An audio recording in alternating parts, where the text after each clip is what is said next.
Okay, here's how Miro works. See, it's amazing. What's everyone doing at David's desk? Ever since marketing started using Miro's collaborative online whiteboard, he thinks all our other teams should sign up. Why? He says Miro's making his meetings disappear. And if every team gets on it, that means even less meetings. They're using Miro for brainstorms, mind maps, customer research. So could we use Miro instead of having another 100 meetings for every round of feedback? Yep. You can comment, react to ideas, even leave a recording on the board. And what about presentations? There are Miro templates for that. How do you know so much about Miro? I've actually been using it all along. I just used a Miro board to plan the best vacation. Okay, I'm on board. See how Miro users save up to 80 hours every year by meeting less and doing more. Get on board at Miro.com with 3 boards free forever. That's MIRO.com. Every team, every topic, everywhere. This is Believe.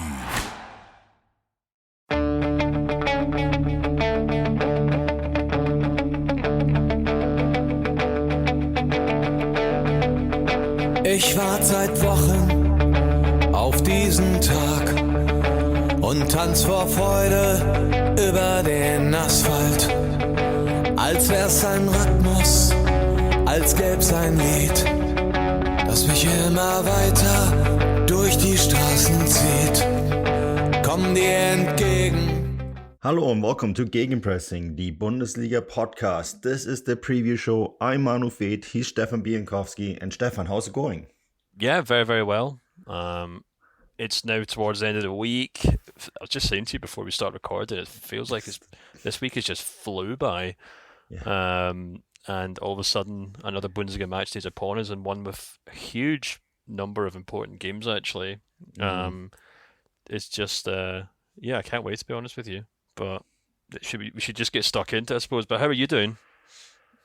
I'm doing all right. The week has been crazy and it's not ending anytime soon. I'll be actually heading back out tonight.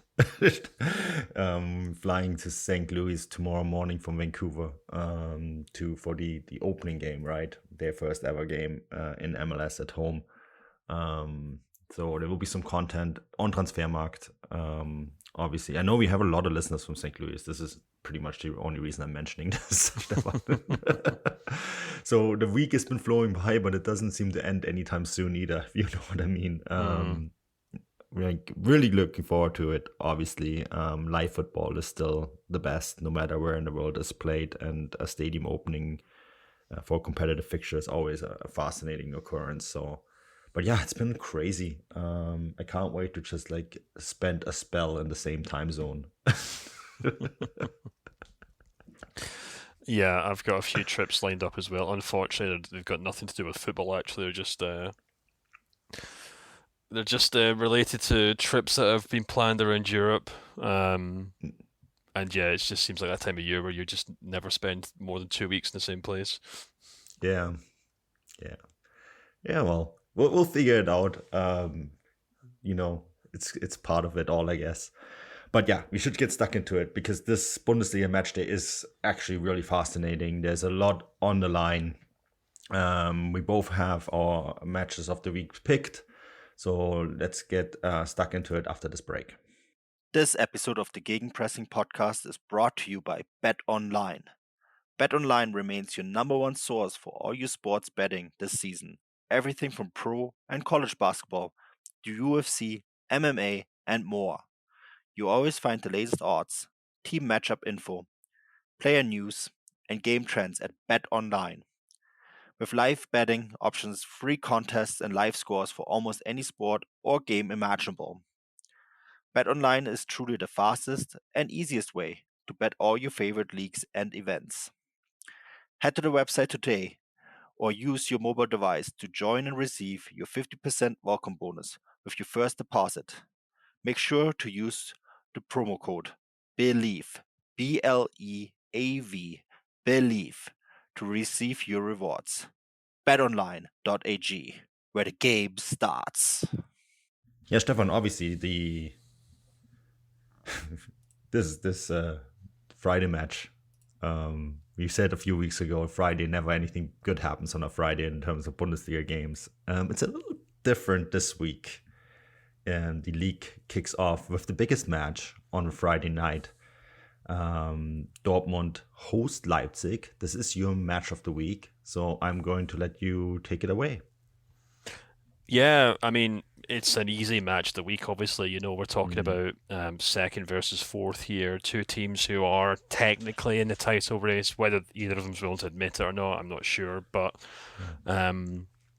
yeah, it's two of, you know, Europe's most exciting clubs, if you want to look at, you know, how they performed in the Champions League this season. And, of course, in Dortmund, still the only club, you know, in European football, or in top 5 leagues at least, who've continued a winning streak in 2023, if I'm not mistaken. And I mean, like I said, this game kind of writes itself, but I think the really interesting thing for me will be, you know, how both teams kind of go into this game, or how they perform in this game.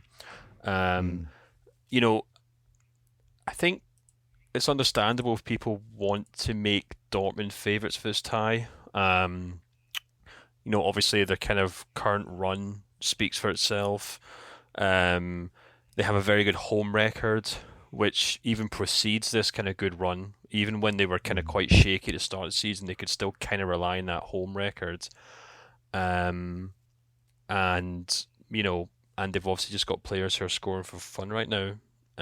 However, I think if you kind of flip this round to looking at RB Leipzig and the kind of run that they've had to go through recently, and they've had a few more bumps and bruises, you know, recently lost to Union Berlin, and they drew against Cologne as well. But I think the difference between these two sides is really that, really since the start of the year, Leipzig have had to face a much tougher run of fixtures, in my opinion. You know, they came up against Bayern. They've come up against, like I said, a decent Cologne side, Union Berlin, Wolfsburg, who, you know, are no slouches this season. They've then played Manchester City in the Champions League. Now, I know Dortmund played Dortmund played Chelsea, but I don't think it's beyond the realms of, you know, fairness to say I think Man City are a better team right now. And then, of course, Leipzig played Frankfurt last week and picked up an impressive 2-1 win. And I think it was that result in particular that kind of stood out to me as making me think that, you know, I was really quite impressed with the way that they kind of went about dismantling Frankfurt, without even a number of their kind of star players playing. And even though Dortmund have had the better run of late, I still kind of feel like Leipzig have kind of had to jump through more impressive hoops. And for them to now be only 4 points off Dortmund and Bayern at this point, it's actually, I think, quite impressive. Now, it's not to say that Leipzig will go on and win this game, because they've showed against Union Berlin, for example, and Cologne, and I guess Bayern to an extent as well when they drew there, that, you know, they still aren't this all-conquering team. But I think what we've basically got here is one team who've been bruised and battered by playing the best teams in the division, and a team in Dortmund who've managed to keep themselves relatively clean because they've had a relatively easy run of fixtures. So that's kind of what I'm going to be looking forward to going into this match, as to, you know, how both teams perform. And having said all that, I'm now going to probably disappoint a lot of people by firmly planting my backside on the fence, because I think this game's going to finish as a 2-2 draw. I think there'll be goals. I think it'll be really good fun and back and forth, but I really don't know if I can pick a side, pick a team between them right now. And I mean, I was tempted to go with Leipzig just because I think, you know, Nkunku will be back, and like I said, I think they've had more experience in these big games since the turn of the year, but Dortmund just seem to have this capacity to just grind out results. So yeah, I've gone for a draw, 2-2. That was one of the predictions I was toying with, Stefan. I went with a different result. I went with a 2-1 win for Borussia Dortmund, although I firmly agree with you that this is going to be very tight. A lot of storylines here. This is Marco Rose's first return to the Signal Iduna Park, right? Then, of course, you have the fact that Dortmund are on this unbeaten streak. Nkunku coming back, of course, that's going to be hugely fascinating. Leipzig did win the return 3-0, although I think Dortmund were in a very different situation back then. But I just think that Dortmund at the moment, because of their home form, the way that they've been performing and the way that they've been grinding out results, I think they're going to just edge it. Although having said that, I wouldn't be surprised if your result comes true as well. I had a really big problem this week with my predictions, Stefan. We were kind of talking about it pre-match, right? There's a few games where we kind of said, okay, well, this is going to be really tough to predict. And this was definitely one of them, because I could see it also go Leipzig's way. This is a fixture where, no result would surprise me. Yeah. No, absolutely. I think it'd be a great game. It's a shame it's on a Friday. But yeah, no, I'm really looking forward to it. And yeah, I mean, I don't really disagree with much of what you're saying there, to be honest with you. I think it's absolutely fair, and I think I just feel like this game could very easily kind of go either way, really. So, and that's what usually makes for great football, and the Bundesliga is very, very well known for that. Implications too, of course, in the title race and all that. Yeah, it's going to be fascinating. Great match. Okay, these Saturday fixtures. The first one on the list is Union against Köln. I think the big one for me here is Union going to be able to rebound from their 3-0 defeat to Bayern Munich? And I say firmly, yes, they will win this game, Stefan, because they had a week off, which is something that they hadn't had in a while. I don't think they're going to dominate this game because they never do, but I do think that they're going to win it. And I went for a 2-1 Union Berlin win here. It's typical that if we disagree on the Friday game, at least the very first Saturday game we agree. So, yeah, I'm very similar. I've gone for 2-1 win for Union Berlin as well because, I think we kind of talked about this in the main show after the Bayern game that, I didn't think that result was too surprising because Union haven't really travelled very well on the road this season. It's not bad by any means. They're still, I think they're maybe third or fourth in terms of points won at home, but it's a notable drop off from their form at home, which is more or less perfect to extent. They've played 10 home games this season. They've won 7, drawn 3, and lost none. So that really is the backbone of this impressive season, and they continues to kind of rely on that. And if you kind of flip that over to Cologne, who've only won 1 out of 11 away games this season. I can only really echo what you've added there and say that I don't think Union Berlin will run away with it, but yeah, I think it'll be a 2-1 win for Union and could make for very interesting, as to how the table could look come Monday morning. Yeah, exactly. Depending on how all the other results go. Okay, so up next is Mainz against Hoffenheim.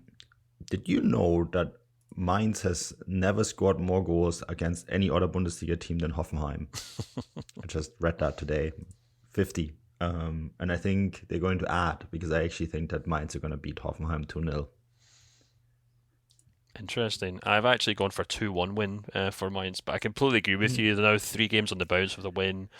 And Hoffenheim just look absolutely dreadful right now. They're sinking like a stone in the Bundesliga table. Something really drastic is going to have to change, I think. I guess you could kind of point to that kind of 1-0 defeat to Dortmund and say it wasn't they didn't get absolutely routed by Dortmund and they had their chances. And, as we talked about in the main show, it was a game in which Gregor Kobel had to really kind of prove his worth once again. But, yeah, nothing seems to be going right for Hoffenheim right now. And in stark contrast, Mainz seem to be on the ascendancy. So, yeah, I've gone for a 2-1 win for them. How bad are Hoffenheim? They're so bad that the owner wants to give the club back. So there you go.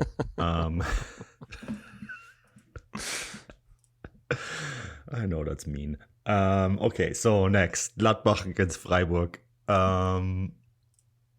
This was another one where I struggled, but Gladbach have no more goalkeepers. So I went with a 2-1 Freiburg win here. at the end of the day. Actually, maybe it was easier than I thought. Gladbach have a ton of issues at the moment. And I think that this is a game that Freiburg will pick up all 3 points. Yeah, I kind of have to agree with you as well, to be honest. I mean, I think, we kind of talked on the bonus shows to, whether Daniel Farke's job security is an issue right now. And I think I can understand why some fans would be getting frustrated at him, because it does feel as though every time every time Gladbach take a step forward, they take 2 steps backwards. And it just feels like one of those really deeply frustrated transition seasons. And I think Freiburg, to an extent, are in one of them as well, but they also have the kind of added security of obviously having, in Christian Streich, a head coach who's been there for decades at this point. And yeah, I think the kind of key thing to Freiburg this season is that they're very, very good at picking up points against teams below them in the table. If you come up if they do seem to kind of come undone when they come up against top 6 sides. So if that was one of these games, and especially on the road, I'd probably suggest Freiburg would drop points here. But against Gladbach, I think Freiburg are going to win this match. So I've gone for a 2-0 win for Freiburg. Okay. All right. So, and of course, that's also a game with title. We keep forgetting that Freiburg is still firmly in the top 4. And this result will keep them there. Are we just gonna keep forgetting Freiburg until they're all of a sudden first? There's like 4 or 5 clubs like this who you forget they're in the top 4 and they drop in and drop out. It's been so competitive. It's been so much fun. Yeah, absolutely. Okay, so next is my match of the week, and people at first might be a little confused why I picked this one. It's Bochum against Schalke. It's quite simple. It's the Oder Revier derby, right? And I think, there is history between those 2 clubs because of where they're located. Dortmund, Bochum, and Schalke, or Gelsenkirchen, the town that Schalke play in, they're all very closely located to one another. So this is a real derby. And it's a derby with a ton of things on the line. Both teams are at the bottom of the table, right? What you do have to, and I find this really, really interesting, is that in Bochum you have a team that have lost 4 out of the last 5 games. In Schalke you have a team that have, as many wins as Bochum in the last 5 games, but they've still been undefeated in 5, right? Because they've won 1 and drew 4, 0-0. No team has conceded in the Bundesliga has conceded less goals than Schalke in the Rückrunde, which just the one, right? That they got picked up in the 2-1 win against Stuttgart. Both teams really need to win this game. And you know what? I think that with all of that in the line, with the story of this being in the Ruhrpott, this is one of those fixtures I think that actually going to be really fascinating to watch, right? It's sort of similar to your pick from last week, where you also picked a relegation battle. So Schalke twice in a row now got picked. But I think that Schalke are going to win this game, Stefan. And you know how they're going to win it? They're going to win it 1-0. Yeah, I'd love to kind of say, and I'd love to agree with you and kind of see Schalke kind of go on from, and go to strength to strength after that really important win over Stuttgart the weekend. But the only thing that's kind of stopping me is Bochum's home form. Over the course of the last kind of 10 home games, Bochum have actually only lost 4. They're 8th in the division. And actually, if you look at the last 5 home games, they're actually 3rd in the division. Only Dortmund and Frankfurt have picked up more points at home. So I do kind of feel like both these teams are kind of getting their act together to an extent. Bochum very much relying on their home form. Schalke very much relying on that kind of defensive solidity. And I'm struggling to kind of pick a team between them, to be honest with you. So that's why I've actually ended up going for a 1-1 draw. I think it's going to be one for the purists, to be honest with you. I'm not sure I agree that it's going to be an interesting game. But I think it's going to be a really fascinating match, because if Schalke can pick up a win in that game, it'll be again, an opportunity to kind of pull one of those relegation candidates closer to them. But good chance to then end up being level with Bochum and Hoffenheim, and all of a sudden safety is within touching distance, so huge game for Schalke, but I just kind of look at that recent form and I can't see them getting all 3 points from this game, so I've gone for 1-1. Jake Knapp is the inventor of the design sprint and the New York Times bestselling author of the book Sprint. He's also the co-founder of Character, a venture fund for early stage startups. How and why did you start using Miro? I came from this position of thinking, I don't want to be doing stuff online, to thinking now when I do a sprint in person with a company, it's like, we're going to use Miro, even though we're all in the same room, because that's a better way for us to get this work done. As an investor, we're basically investing in their ability to solve problems. We're saying, we think this group of people is going to be able to solve a problem in a really great way and create value by doing it. And actually, you need to give people the tools that can help them make decisions, help them collaborate, help them visualize and see things in a different way. And Miro does all those things. So to me, at least as an investor, I'm thinking, give the team the tools that are going to help them think, that are going to make the most, brighten their skills as smart folks. And Miro is at the top of that list. They did win the return 3-1, but of course that was in Gelsenkirchen. I agree with you that the game itself is going to be probably so very intense, right? But the atmosphere is going to be stellar. Absolutely incredible. From Grönemeyer's song at the start to the very end, I suspect this is going to be very intense. So yeah, should be a fascinating watch. Up next, and this is the final Saturday main game, is Augsburg against Werder Bremen. I kind of struggled a little bit with that too, but then I've kind of gone with because both these teams have been so very inconsistent, right? Bremen with 3 wins in the last 5, Augsburg with 2 wins in the last 5. They kind of exchange a win for a loss, it seems, week in, week out. Augsburg, huge game for them, right? They win this and they're really pulling away out of the relegation battle. They lose it, they're probably getting sucked right back into it. Bremen, if they win this, 33 points, you're probably pretty safe. You only probably need another 3 or 4 points, and then you can plan for next year. And I actually think that Bremen are going to pull this off, Stefan. I think they're going to win this game 2-1. Again, we've got to go for the same result. I don't know how we manage to keep doing this statistically. It seems impossible, but we do. But yeah, I've gone for the exact same result, to be honest with you. That kind of defeat to Hertha last weekend kind of really threw me, to be honest with you, when it comes to Augsburg. I mean, I completely agree with you that they do seem to go 1 week on, 1 week off. And I think when it comes to Augsburg, they actually tend to play better away from home. And I think that will obviously play against them in this regard, because obviously they're at home. And if you kind of look at Werder Bremen's away form, they're actually kind of a mid-table team in that regard. And I do think, on the whole, Bremen kind of have the quality to kind of win these games, these kind of crunch games against teams that you would think would be around the bottom of the table with them, because they do have some decent attacking players. They've obviously kind of set up very well to kind of score goals. So I completely agree with you in that regard. I mean, I think it's going to be a very tight match. Could easily go either way, to be honest with you. But I'm definitely leaning more towards Werder Bremen in this regard. So yeah, I've gone for a 2-1 win for Bremen.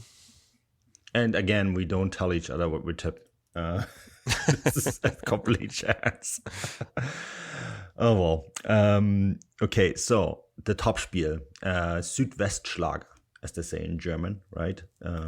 Stuttgart against Bayern. It used to be a big game. When I was a kid, this used to be a huge game because Stuttgart still mattered. But as we learned from you this week, what's the point of Stuttgart, really? And this is not going to be a pointless fixture for Bayern. I went for a big Bayern Munich win here, Stefan. I said 4-0.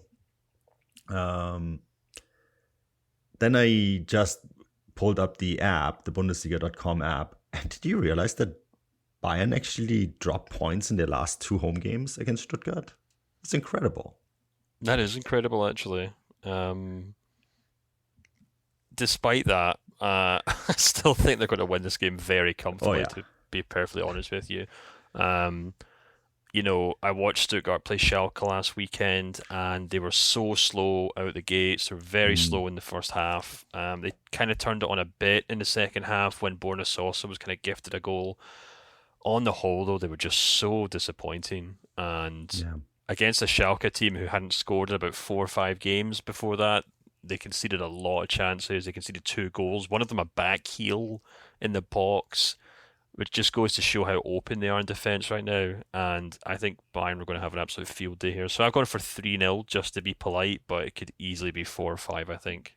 I just don't think this is going any other way. So it's a shame that it's actually the top spiel, because it doesn't strike me as actually being that interesting, to be perfectly honest with you.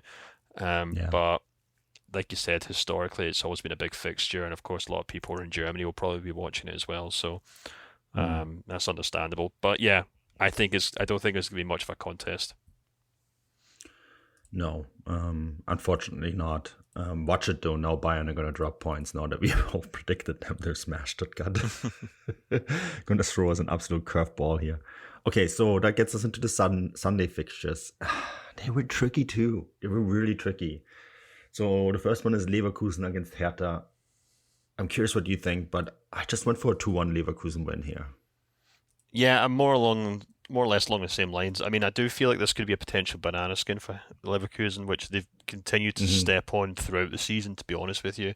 And they are, again, really struggling to kind of pull together any kind of consistency, especially at home, actually, where they actually have one of the worst records in the league. And, they lost the last 2 games against Dortmund and Mainz there, so this is by no means, a clear-cut match, but at the same time, despite winning against Augsburg last weekend, I still have no hope for Hertha, especially when they're on the road. They've only picked up one win all season, actually, in the Bundesliga on the road. So I've gone for a 2-0 win for Leverkusen, because I feel like even though they are inconsistent, a team like Hertha must surely be the kind of side that they can pick up all 3 points against. And if they can't, then you do kind of wonder what's going on there, because they've got all their players back.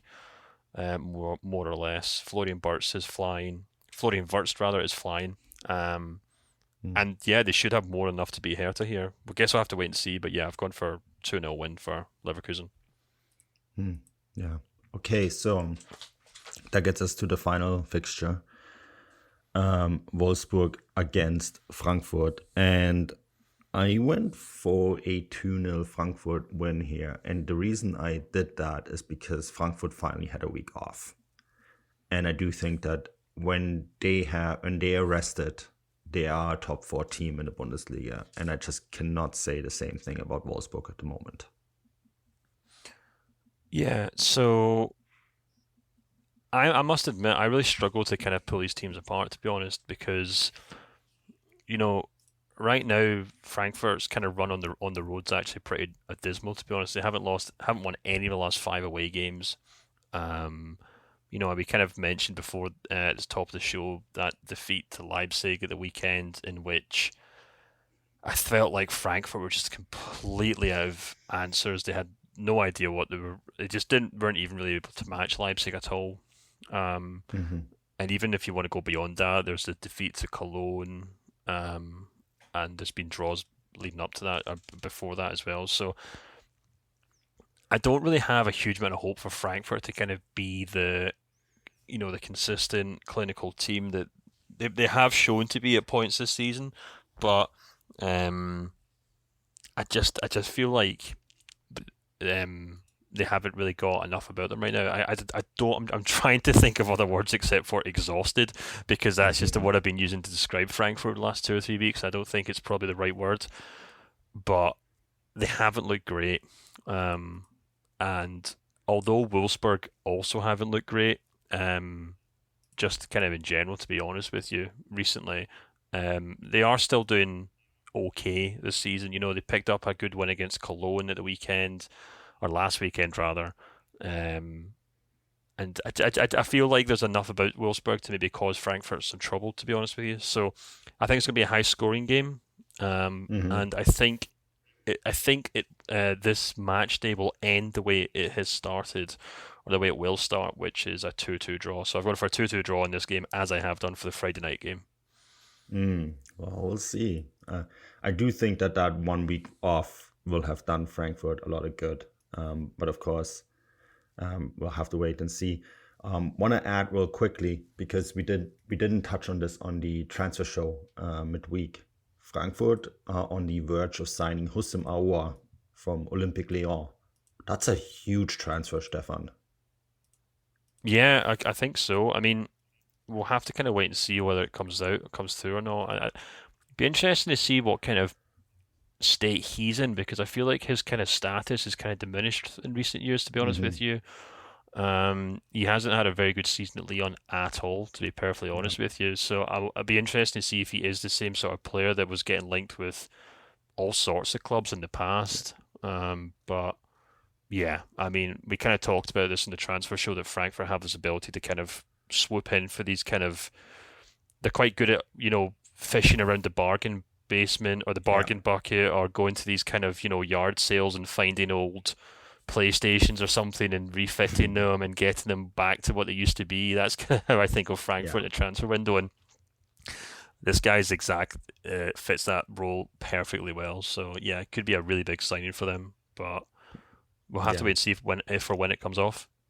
Great at reclamation projects. Yes, exactly. That's so it makes total sense that they say, okay, well, because it's a free transfer, it makes total sense that they are going in for this guy and say, what's the worst thing that can happen, right? It has worked for us so many times in the past, we might as well give it a try. So fits the profile perfectly, can fill a lot of the roles that Daichi Kamada is going to, the holes that Daichi Kamada is going to leave, and has the potential for a huge upside if it works out. So yeah, fantastic. And a good name for the Bundesliga too. Need to add as well. Absolutely. But yeah, okay, cool. That is the preview show in the box. As always, this is brought to you in association with Get German Football News. Huge shout out to them. Thank you again for sharing this content all the time, guys. Appreciate it. And of course, it's also brought to you by Bet Online. We'll be back next week with our regular round of content. Champions League is back next week too, so we'll provide you with that as well. Any final thoughts, Stefan? I mean, yesterday's podcast with the amount of questions we got, just incredible.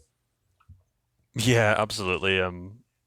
Bonkers questions, silly questions, very personal questions, but it was a lot of good fun. And yeah, it's been great. So yeah, obviously, if you haven't subscribed to the show, do give it a consideration. And also, if you don't want to subscribe to the show, why not leave us a rating? I was kind of thinking we should maybe start shouting out people that do leave us ratings and, letting them know or reading out what they say. I think that'd be kind of fun as well. So if you can't subscribe or you don't want to subscribe, you're not interested in newsletters or anything else, why not leave us a fun rating? And we might read it out on the show on Monday or Tuesday, whenever we record it.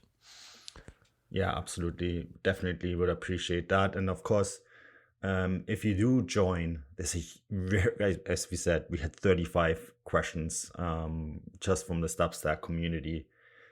It's a very, very, very active community. There's actually chat functions and all that sort of stuff where you can just talk about the Bundesliga. So if you do sign up, that is a part of something that you are going to get, a part of a Bundesliga community. So just a little bit something to entice people maybe to think about it. Anyway, Stefan, that's it. We'll be back next week. Until then, auf Wiedersehen.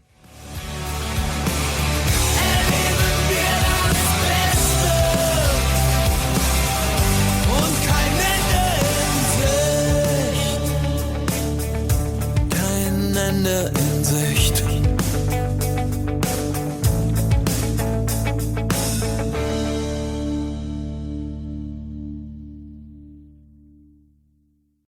Jake Knapp is the inventor of the design sprint and the New York Times bestselling author of the book Sprint. He's also the co-founder of Character, a venture fund for early stage startups. How and why did you start using Miro? I came from this position of thinking, I don't want to be doing stuff online, to thinking now when I do a sprint in person with a company, it's like, we're going to use Miro, even though we're all in the same room, because that's a better way for us to get this work done. As an investor, we're basically investing in their ability to solve problems. We're saying, we think this group of people is going to be able to solve a problem in a really great way and create value by doing it. And actually, you need to give people the tools that can help them make decisions, help them collaborate, help them visualize and see things in a different way. And Miro does all those things. So to me, at least as an investor, I'm thinking, give the team the tools that are going to help them think, that are going to make the most, brighten their skills as smart folks. And Miro is at the top of that list for me.